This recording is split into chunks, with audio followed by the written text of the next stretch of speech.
How does your role as a shadow CEO kind of directly address that loneliness at the top and the need for trusted counsel? There's a variety of types of companies out there, from large public corporations to very early stage, maybe tech startups, and everything in between, both public and private. And always a public company will have a board of directors. A private company may or may not have a board of directors.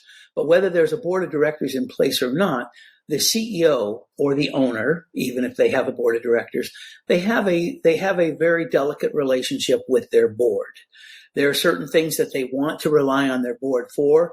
If it's a private company and they don't have a board, then the owner of the company or the CEO may have some personal advisors, maybe his accountant, maybe his attorney, maybe just some friends that he consults with, maybe even some of the CEO type groups that are out there that meet regularly. But there may be things that he does or does not want to share with them. There may be things that he is embarrassed about. There may be just problems that he thinks they won't have the answer to, or maybe that they're too small to trouble them with, but just a variety of day in and day out issues that he may not want to discuss with his board if he has a board. If he doesn't have a board, he doesn't have anyone to discuss those with. Now, if he's big enough, he may have employees, highly qualified employees if it's a very big company. If it's a small company, he may not have employees that have specific expertise in that area.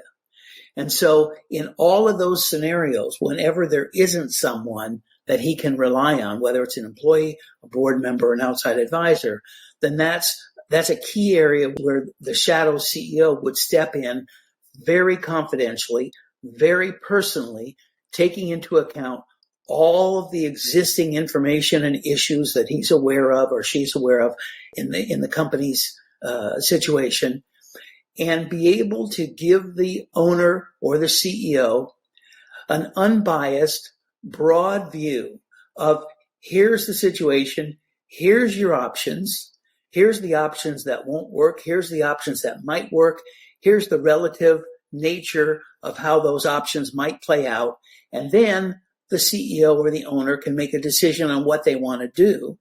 And then if they're uncertain about doing it themselves, they might ask the shadow CEO to go ahead and do it on their behalf, or maybe they do it together, or maybe they discuss it and then the CEO does it. So that's really how it works. Thank you very much for watching the video. I really appreciate your time. I get a lot of satisfaction out of being able to educate private company management and owners on some of these issues. If there's anything in these videos that trigger your thoughts on a particular topic or issue that you're having, feel free to reach out to me for a quick phone call. I'm more than happy to evaluate your situation at no charge. If you'd like to reach out to me, you can do so by sending me an email at dennis@caganco.com. And you can also get more information on my website, caganco.com, including a variety of articles and videos on similar subjects.